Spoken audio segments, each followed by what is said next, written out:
वांगलिंग मजे के साथ अपनी कल्टीवेशन कर रहा था कि तभी अचानक वहां पर डेविल गॉड टाची आ गया, जो कि वांगलिंग से उंगली करते उसकी पिरामिडियल सोल को एब्सॉर्ब करना चाहता था। लेकिन वांगलिंग कभी भी ऐसे लोगों को नहीं बख्शता। शुरू में तो वांगलिंग ने भागने की कोशिश की, पर जब उसे दिखाई दिया कि कोई रास्ता नहीं बचा तो हम देखते हैं कि वो वहां पर मौजूद सारे के सारे डीमन फ्रूट्स को खा लेता है, जो कि वांगलिंग के किलिंग इंटेंट को एक एनर्जी बस देते हैं। वो काफी जरा खतरनाक हो चुका था, और सिर्फ यही नहीं बल्कि वांगलिंग ने इमोर्टल वाइन के भी 4 कतरे पी लिए थे, जिसके बाद वो डीमन गॉड टाचिया की लोकेशन ढूंढते हुए तीसी के साथ उसी की तरफ बढ़ने लगा ताकि वांगलिंग उसे उसकी औकात दिखा सके। वांगलिंग इस वक्त बहुत ही ज्यादा टेरिफाइंग हो चुका था। उसके रास्ते में जो भी आता वो उन्हें बेरहमी के साथ जान से मार डालता। एंशिएंट डेविल गॉड ताचिया भी वांगलिंग का ऐसा रूप देखकर काफी शौक रह गया था। अब वो समझने लगा था कि वांगलिंग कितना बड़ा खतरा है, इसलिए वो फौरन से अपने गार्डियन मिंग युआन को यहाँ पर समन कर लेता है, जिससे उसने वांगलिंग को जान से मारने का ऑर्डर दिया।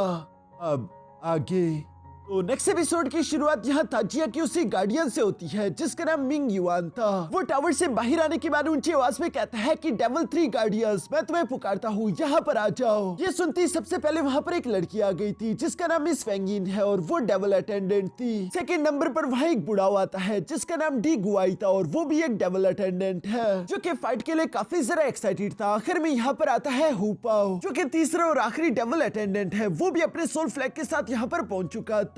मिंग युआन यहाँ पर इन तीनों को बताता है कि हमारे मास्टर का ऑर्डर है कि हमें वांगलिंग को जान से मारना है, जिस पर तो ये तीनों फौरन से हाँ में जवाब देते और हम देखते हैं कि बाकी के 2 तो वहाँ से रवाना भी हो गए थे। लेकिन हुपाओ कह रहा था कि वांगलिंग आखिरकार वक्त आ चुका है, मेरे मास्टर के सीक्रेट एक्सक्लूसिव टेक्निक की वजह से आज के दिन मैंने अपने सोल बैनर को परफेक्ट बना दिया है। अब मैं तुम्हें अपने हाथों से जान से मारकर तुमसे अपना बदला लूंगा। और ये सब कहती वो भी फौरन से वांगलिंग की तरफ रवाना हो गया। इसके बाद सीन शिफ्ट होकर दूसरी तरफ वांगलिंग पर आ जाता है, जो कि हेवनली डीमन कंट्री के अंदर मौजूद एंशिएंट बैटलफील्ड में पहुंच चुका था। और हम देखते हैं कि वो अभी भी अपने खतरनाक वाले रूप में है, जहां पर डी गुआई तो वांगलिंग पर हमला करने की कोशिश कर रहा था, लेकिन वांगलिंग ने उसके सारे के सारे अटैक्स फेल कर दिए। जो देखकर तो डी गुआई भी वांगलिंग की तारीफ करते हुए कहता है कि बच्चे, कहना पड़ेगा तुम्हारे पास वाकई में कुछ स्किल्स तो कमाल के हैं, लेकिन अब तुम मेरी इस टेक्निक का मुकाबला करो। और ये कहती वो फौरन से आर्ट स्टोर टेक्निक क्रिएट करके ग्लोब को तेजी से वांगलिंग की तरफ थ्रो कर देता है, जिसे डिस्ट्रॉय करने के लिए दूसरी तरफ वांगलिंग ने भी अपनी इमोर्टल स्वॉर्ड के एक पावरफुल स्लैश अटैक से उस तरफ हमला कर दिया था।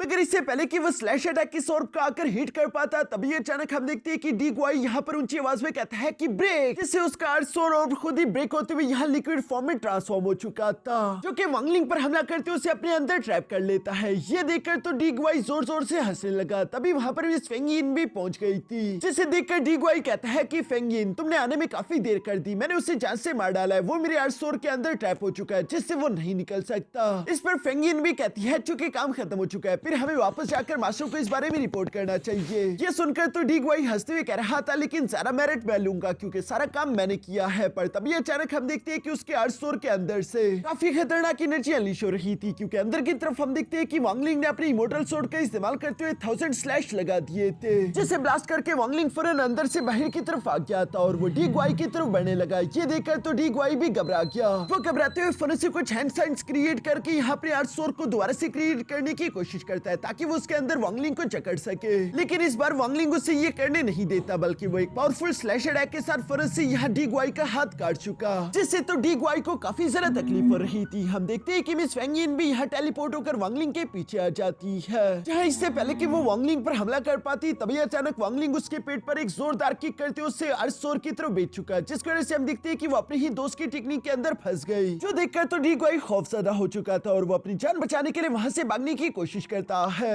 लेकिन वांगलिंग कभी भी ऐसे किसी को भागने नहीं देता। वो फौरन से अपनी निर्वाणा फिंगर टेक्निक को क्रिएट करके डी गुआई पर हमला करते उसके चितड़े उड़ा देता है, जिसके मरने की वजह से उसकी आर्ट स्वॉर्ड टेक्निक तो खत्म हो चुकी थी। उसके अंदर से मिस फेंगिन आजाद होकर अभी यहाँ से भागने लगी, लेकिन वांगलिंग उसे भागने नहीं देता। वो अपने सोल शैटरिंग व्हिप को बाहर की तरफ निकालते हुए तीसरी से उस पर हमला कर देता है, जिस अटैक से तो मिस फेंगिन काफी बुरी तरीके से इंजर्ड हो चुकी थी, लेकिन फिर भी वो कैसे तैसे खड़ी होकर वहां से भागने की कोशिशें करने लगी, जिसे भागते हुए देखकर वांगलिंग कहता है कि कोई फायदा नहीं, तुम यहाँ से बच नहीं सकती। और ये कहती ही वांगलिंग ने फिर से अपने गोल्डन पाम टेक्निक को क्रिएट करना शुरू कर दिया था, जिसके अंदर वांगलिंग ने अपने ड्रैगन स्टैंड्स की एनर्जी डाल दी थी। इसी वजह से उस गोल्डन पाम का प्रेशर बहुत ही ज्यादा खतरनाक था और हम देखते हैं कि वांगलिंग ने उस गोल्डन पाम का इस्तेमाल करते हुए यहाँ पर फेंगिन की कहानी को भी खत्म कर दिया। फिर दूसरी तरफ एंशिएंट डेविल गॉड ताजिया यहाँ पर इस गोल्डन पाम टेक्निक को देखकर हैरान होते हुए कहता है कि आखिर ऐसा कैसे हो सकता है, ये तो इमोर्टल रेल्म का वही पाम टेक्निक टेक्निक है, आखिर इस लड़के को ये टेक्निक कैसे मालूम है। वहीं पर याओ मिंग भी मौजूद था, जो कि डेविल गॉड टाचिया से माफी मांगने लगा कि मास्टर मुझे माफ कर दीजिए, मैं अपनी ड्यूटी को फेल करने में नाकामयाब रहा।